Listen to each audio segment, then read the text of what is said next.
네, 시청자 여러분 안녕하십니까? 성공투자 백서 주식스쿨의 이상로입니다. 자, 지난 시간에는 우리가 재무제표의 기본이 될 수 있는 바로 상장 폐지 요건에 대해서 알아보셨습니다.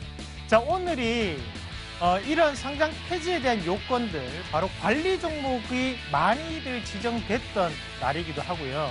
지금 관리 종목으로 지정되는 종목군들이 크게 급락이 나타나기도 했었죠.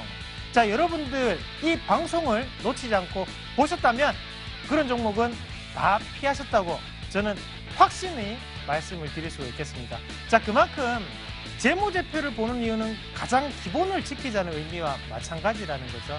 그 기본을 오늘도 꼭 지키시는 투자자가 되시길 바라겠고요. 오늘은 재무제표에 대한 두 번째 시간, 나머지 재무제표에 대한 분석과 현금 흐름을 한번 알아보는 시간을 가져보도록 하겠습니다. 지금 바로 현금 흐름표, 재무제표 바로 분석해 보도록 하겠습니다.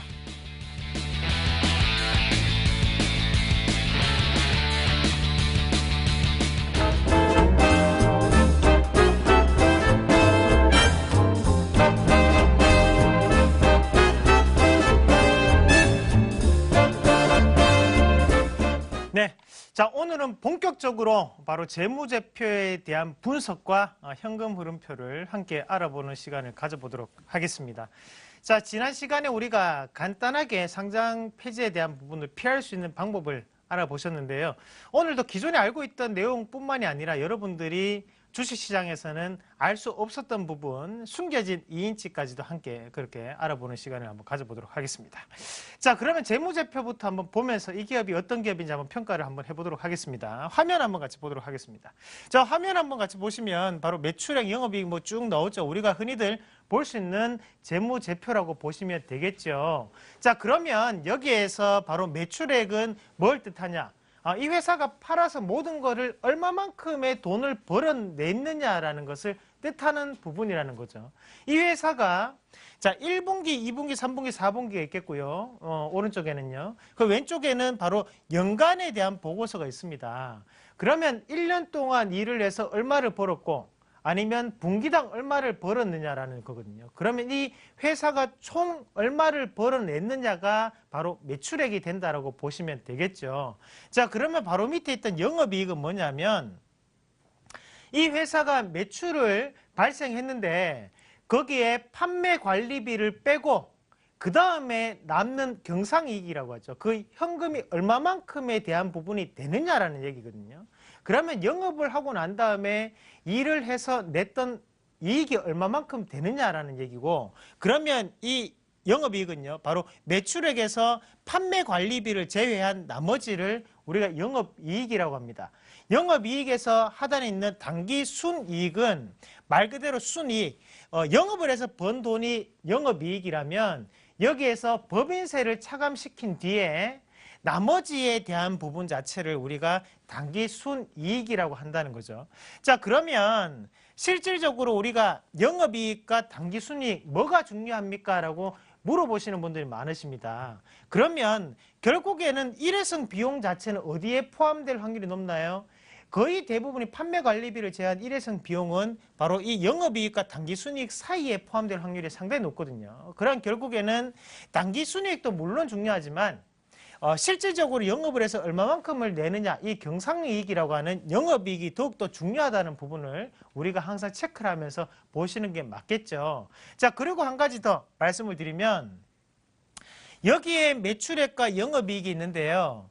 이 매출액과 영업이익이 바로 나눠서 나온 값을 우리가 영업이익률, 바로 OPM이라고 합니다. 자, 그러면 그 영업이익률이 높을수록 이 기업은 많은 마진을 남긴다고 생각을 하시면 돼요. 아시겠죠? 그러면 이 기업 같은 경우에도 앞자리만 그냥 떼서 쉽게 좀 설명을 해드리겠습니다. 지금 2286원을 지금 매출을 냈는데 거기에서 실질적으로 얘네들이 이 2286원을 팔아서 남는 돈이 367원이다 이 말이에요.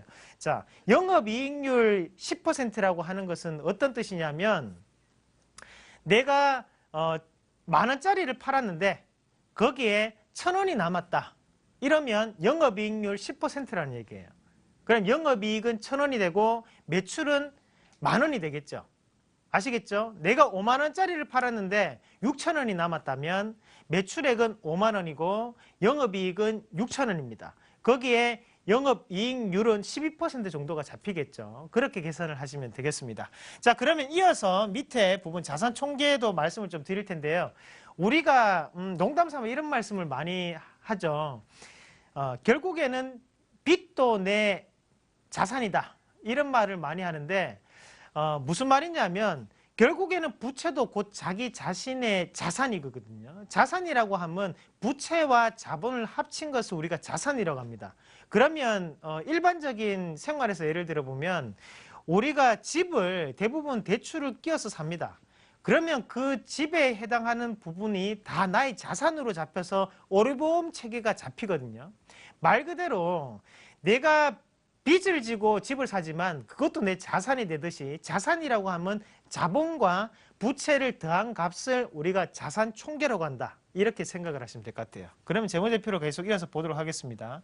자, 여기에 있는 이 자산 총계를 보면 2140이죠.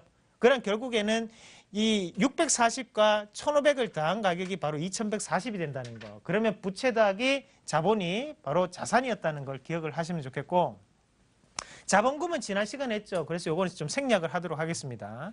자, 그리고 우리가 부채 비율과 유보율이 있는데 우리가 그냥 무작정 부채 비율, 유보율 뭐 이렇게 생각을 하실 필요는 없고요.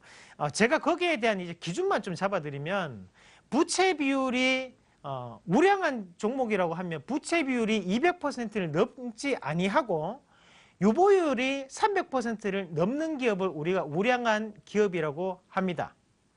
유보율이라고 하면 말 그대로 돈이 많이 남고 있는 상황을 재무제표로 드러내는 부분을 우리가 유보율이라고 하거든요. 유보율이 높을수록 배당에 대한 부분이 높아질 수가 있겠고, 또 한 가지 더 바로 기업이 새로운 사업에 대한 투자가 늘어날 확률이 높다.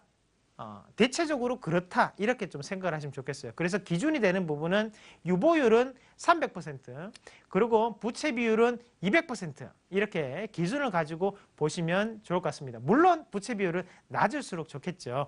자, 그러면 이어서 또 같이 한번 보시면요.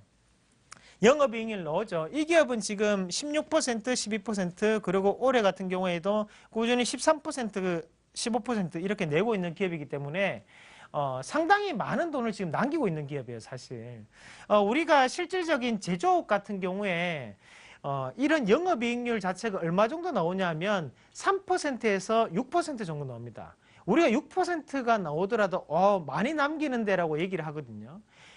그리고 우리가 실질적으로 영업이익률이 엄청 많이 나오는 기업들은 바로 네이버라든지 카카오 같은 이런 포털 사이트 업체들, 그 인터넷 서비스 업체들이 40%에서 30%가 정도가 나오고요. 우리가 애플이 정말 전 세계적으로 유명한 기업이고 많이 팔리는 기업이잖아요. 그런 기업들 같은 경우에도 실질적인 영업이익률은 26%에서 약 33%까지 잡힌단 말이죠.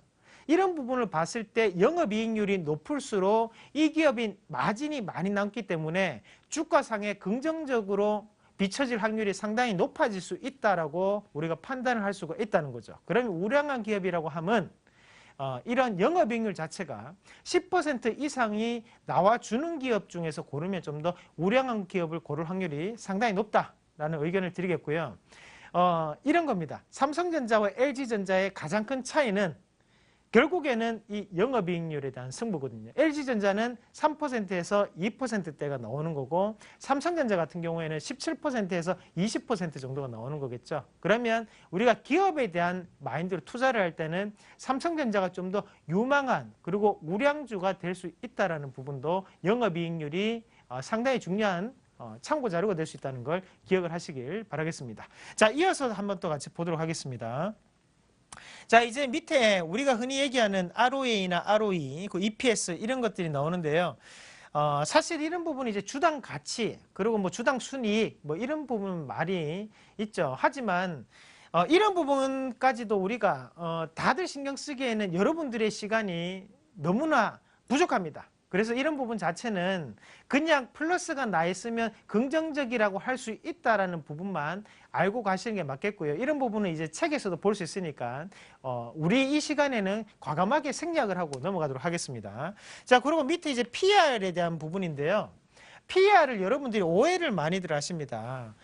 이제 일반적인 책에서 나오는 PER에 대한 부분은 어떻게 우리가 기술이 되어 있냐면 PER이 저평가일 때 좋은 기업이다라는 얘기를 많이 하죠. 실질적으로 PER 10배를 기준으로 10배 밑으로는 저렴한 기업, 가치주라고 평가를 하고 10배 이상인 기업들을 고평가 기업, 성장성이 높은 기업, 꿈을 먹고 사는 기업 이렇게 표현을 많이 합니다. 하지만 시대는 바뀌고 있죠. 그리고 지금 앞서서 말씀드렸던 영업이익률이 높은 기업들이 요즘은 대부분의 이런 PER 밴드가 상당히 높게 나타납니다. 그 말은 무슨 말이냐면 예전에는 이런 책에 나와 있던 그런 멈춰져 있던 정보들이 우리에게 큰 수익으로 다가왔다면 지금은 트렌드가 빠르게 바뀌어가는 패러다임이 빠르게 바뀐다는 뜻이거든요. 그 시대가 바뀌었다는 거 의미하겠죠. 그러면 결국에는 PER이 낮다는 거, 높다는 거에 대해서 큰 의미를 두실 필요는 없다. 그냥 PER이 실질적으로 우리나라 지수 자체가 지금 PER이 한 12배 정도가 됩니다. 그러면 지금 2070포인트 정도가 12배 정도 자리인데 지금 자리보다는 상대적으로 저렴한 기업들, 그러니까 업종이라든지 아니면 종목별로 PER 10배 이하인 종목군들은 저평가군이 될 수가 있겠다라는 이런 보조 자료로서 우리가 이용을 하는 게 맞겠죠.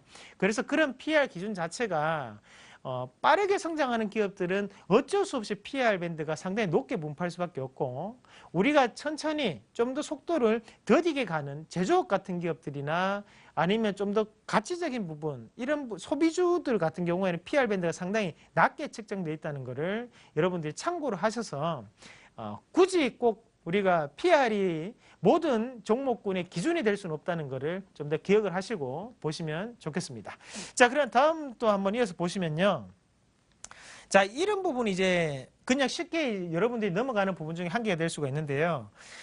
이런 발행 주식수가 적혀 있죠. 이거는 뭐냐면 발행 주식수 안에는 바로 우리가 흔히 얘기하는 보통주와 우선주가 있습니다. 그러면 이 종목군에 대한 부분에서 계산을 할 때 발행할 때 주식 총수를 우리가 발행 주식수라고 하거든요. 그래서 모든 계산의 기본이 되는 것은 이 발행 주식수라는 것을 기억을 하고 보시면 좋겠어요. 그래서 지금 우리가 재무제표를 한 개를 다 훑어봤는데 지금 여기 나와 있는 기업은 저의 매매 기준으로 봤을 때 상당히 좋은 기업이죠. 우량한 기업이 될 수 있겠고요.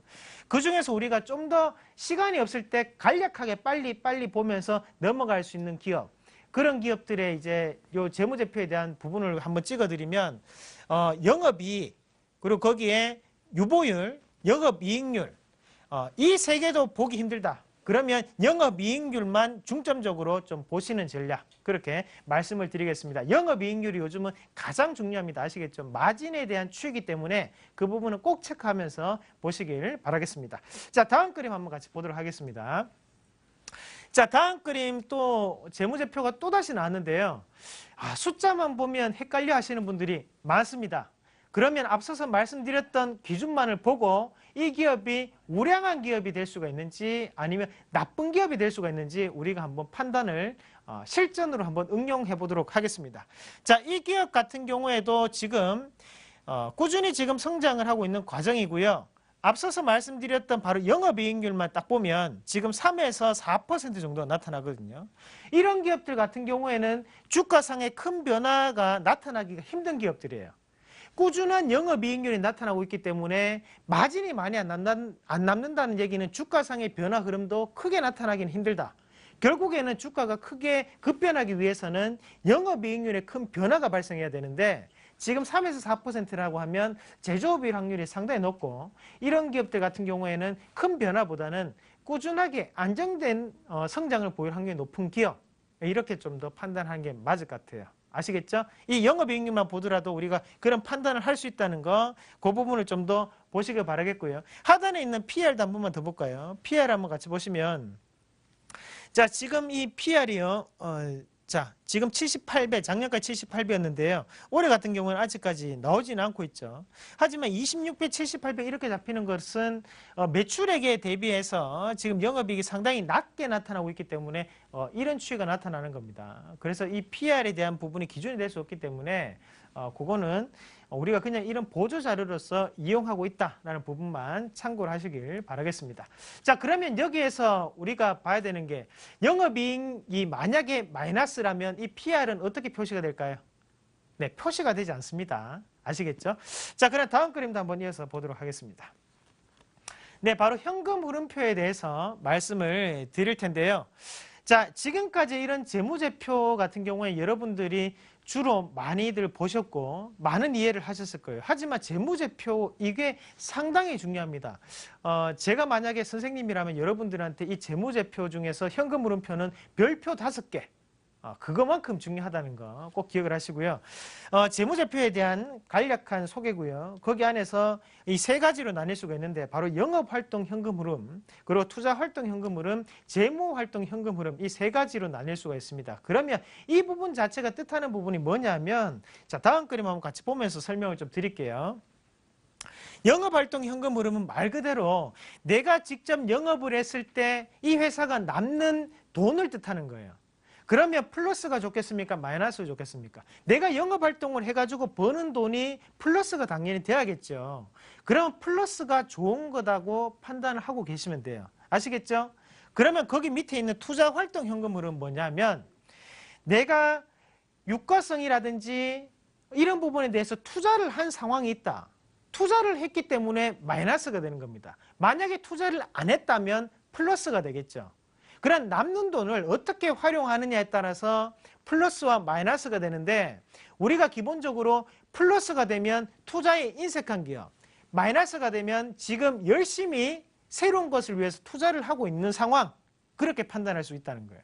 아시겠죠? 그럼 밑에 이제 재무활동 현금 흐름은 돈을 빌리고 난 다음에 그 돈을 갚아나가고 있는 기업은 마이너스가 되고요. 그 돈을 갚지 않고 돈을 빌린 상황이라면 플러스가 됩니다. 쉽게. 아시겠습니까? 돈을 갚아나간다. 그러면 뭐라고요? 바로 마이너스. 그러면 돈을 빌린 상황이라면 플러스. 오케이? 이해가 되시죠? 그러면 이 재무제표를 지금 한번 같이 보자고요. 자, 지금 보시면 영업활동 현금 흐름이 지금 상당히 높게 나타나고 있죠. 꾸준히 돈을 벌고 있는 상황이라는 거죠. 이런 기업들은 대부분이 당기순이익이나 영업이익이 상당히 높게 나타날 확률이 높습니다. 왜냐하면 그렇기 때문에 영업활동 현금 흐름이 플러스잖아요. 맞죠? 자, 그럼 밑에 있는 투자활동으로 인한 현금 흐름은 꾸준히 지금 마이너스가 되고 있죠. 그러면 우리가 이걸 보면서 2013년부터 2016년까지인데 자, 2013년도에 지금 239억 원을 투자를 했습니다.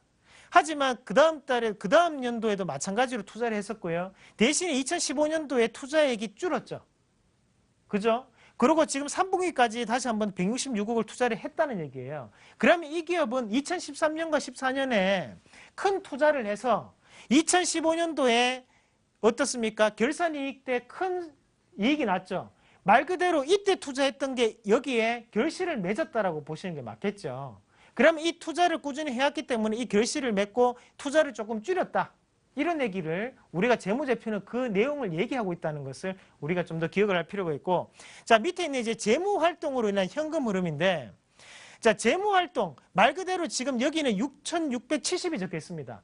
돈을 빌린 상황이라는 거죠. 채무를 했다는 거죠. 돈을 빌렸다가 돈을 조금 갚았죠. 왜? 6,670이었는데 640이 줄었잖아요. 돈을 갚았다는 거예요. 그러고 난 다음에 다시 한 번 더 이때는 돈을 왕창 갚았죠. 회사가 잘 돌아갔으니까 돈을 갚았다는 얘기거든요. 그러면 올해 같은 경우에도 다시 한 번 더 플러스가 또 있다는 것은 작년보다는 조금 덜 좋은 상황, 지금까지는 3분기까지는 그렇게 우리가 판단을 하실 필요가 있습니다. 아시겠죠? 그러면 결국에는 영업활동 현금 흐름 말고 현금이 잘 돌아가는 기업 같은 경우에는 무조건 플러스입니다. 그리고 거기에서 투자 활동은 무조건 마이너스가 돼야 되겠죠. 왜냐? 꾸준히 투자를 한다는 의미가 돼줘야지만 우리가 다음 거를 또다시 볼 수가 있잖아요. 그러면 이거는 무조건 마이너스 잡혀야 되고요. 그리고 재무활동으로 인한 현금 흐름은 마이너스가 잡힐수록 좋은 기업이다. 만약에 단기적으로 플러스가 잡힌다면 뭔가를 준비하고 있다. 뭐 공장 부지에 대한 건설이라든지 아니면 새로운 신사업에 대한 투자를 준비하고 있다. 이렇게 우리가 생각을 하면서 보면 되겠죠. 자, 그러면 다음 재무제표를 보면서 우리가 이 기업을 조금 더 판단을 해보도록 하겠습니다. 자, 지금 영업활동 현금 흐름이 어때요? 돈이 거의 돌아가지 않고 있는 상황이에요. 마이너스가 지금 떠 있죠. 아, 이 회사가 돈은 못 벌고 있구나. 내보다 더욱더 심각한 가계 상황이구나. 이렇게 우리가 판단을 할 수 있겠고요. 거기에 투자는 어떻습니까? 투자 금액이 지금 2013년과 2014년에 열심히 투자를 했지만 2015년이 되고 난 다음부터는 투자를 안 하고 있어요. 왜냐? 어렵거든요. 어려운 상황이기 때문에 내가 투자를 못 한다는 거고, 그럼 결국에는 재무활동 현금 흐름을 보더라도 돈을 이때와 이때는 돈을 빌린 상황이었는데 돈을 그래도 이 빚에 대한 부분 자체가 2년이 지났기 때문에 이 돈을 갚느라고 지금 투자가 안 이루어지고 있는 상황이에요. 아시겠죠?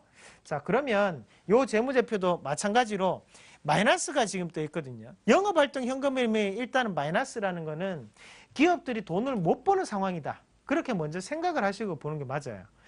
무조건 일단은 플러스가 되어 있는 기업을 고르는 게 맞겠죠. 그리고 밑에 이제 투자활동 현금 흐름이 꾸준히 크게 나타나는 기업들이 좋은 기업이고, 재무활동 현금 흐름 같은 경우에도 플러스보다는 마이너스가 드러날수록 좋은 거다. 근데 지금 이 기업 같은 경우에 돈을 그냥 빌린 상황이거든요.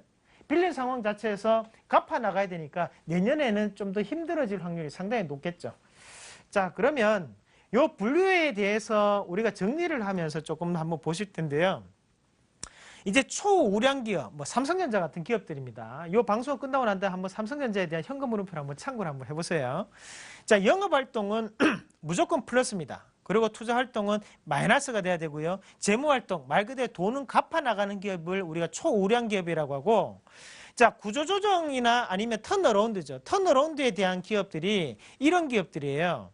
그러니까 재활기업도 마찬가지고 이 두 가지가 우리가 흔히 얘기하는 대박이 나는 기업들인데, 자, 플러스와 플러스 마이너스, 마이너스 그리고 마이너스가 나는 기업들 같은 경우에는 우리가 꼭 참고를 하시면서 보시는 게 좋겠고요. 마지막에 상장 폐지를 앞둔 기업들은 마이너스 플러스 이런 식으로 나타난다라는 부분 꼭 기억을 하시길 바라겠습니다. 네, 앞에서 재무제표와 그리고 현금 흐름을 우리가 함께 한번 보셨는데요. 핵심 포인트 한번 정리를 해보도록 하겠습니다. 자, 매출액과 영업이익에 대한 관계 다시 한 번 더 꼭 짚어보시기 바라겠고, 영업이익률과 PR에 대한 이해를 하시는 부분이 필요하겠습니다.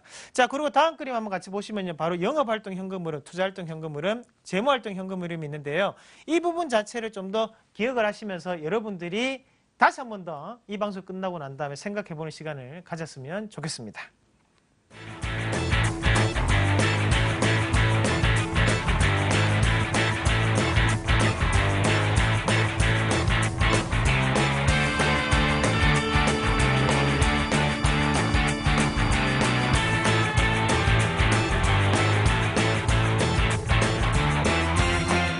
네, 이번 시간에는 바로 재무제표의 두 번째 시간이었죠. 바로 현금 흐름표와 재무제표를 한번 본격적으로 알아보는 시간을 가졌습니다.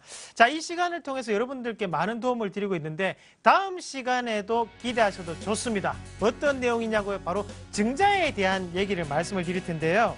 바로 증자에 대한 분석과 흐름은 어떻게 이어질까? 거기에 대한 내용 다음 주에 말씀드리는 시간을 가져보도록 하겠습니다.